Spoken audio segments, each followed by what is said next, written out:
Enphase helps everyone create renewable energy using the sun. So if you have solar panels, they provide you with a DC inverter, and that simply helps convert the power so that you can power your home and all your electronics that you have inside. Now, what's really great about this is they have powerful app and a website that you're able to use and see what's going on under the hood.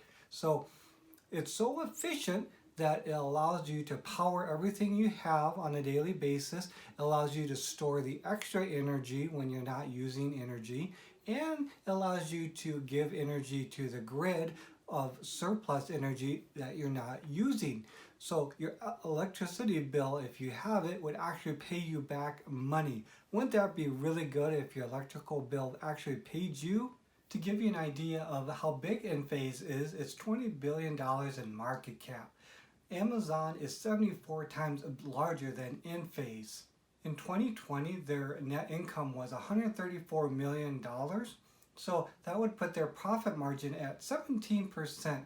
One way to think about this is that if you got a vending machine and you put $1 in, it would give you $1.17 back. Wouldn't that be amazing? It wasn't always this way. Back in 2017, Enphase was struggling and their profit margin was negative 20%. Going back to that vending machine analogy, you put $1 in and you'd only get 80 cents back.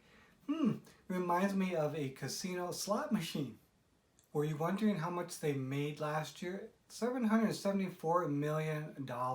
This is a 24% year-over-year growth. This is really good.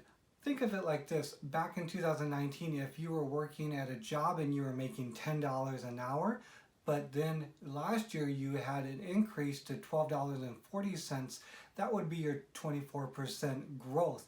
That would be a really good raise. Now that's the same here with Enphase. They made a 24% year-over-year growth with their total revenue.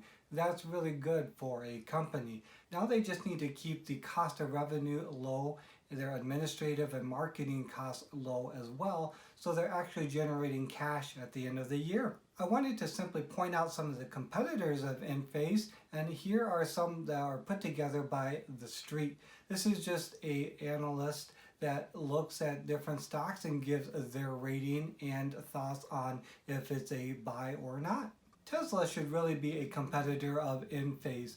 One of the projects of Tesla is the battery, and they are looking to get into that market as well. So I believe they'll be a direct competitor of Enphase in the years to come. And the first reason why I think Enphase is such a strong stock is because its ROE is 35%, and you can see that here in the Webull app.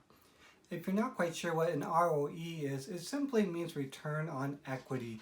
And that may sound really vague, but all that really means is the financial strength of a company. You can think of it like a player's stats over many games. The really good players have a good scorecard and they continue to build on it. Sure, they may have a bad day here and there.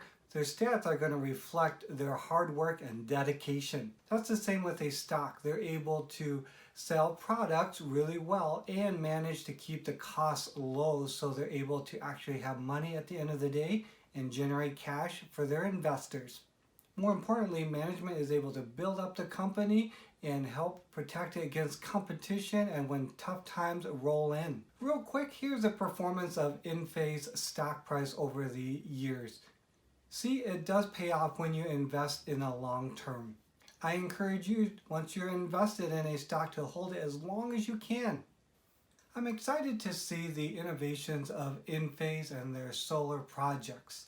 One of the key things I'll be looking at is their software and how they make it simple for the user to see and manage their power for their house or their business. One area that I could really see improvement for Enphase is their ROE. Again, that's the return on equity.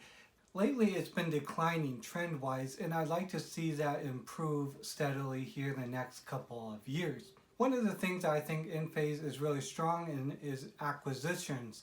Recently, they made 2 acquisitions that are really going to bolster the business and allow them to just progress all that much more quickly. Well, that's it for this video for this week, guys. I hope that it was informative and that you enjoyed it. Hit that like button, subscribe to the channel. I look forward to sharing more great stock finds with you and all my research. And be sure to hit that notification bell so you know right away when I upload a new video. I hope that you guys get invested and stay invested.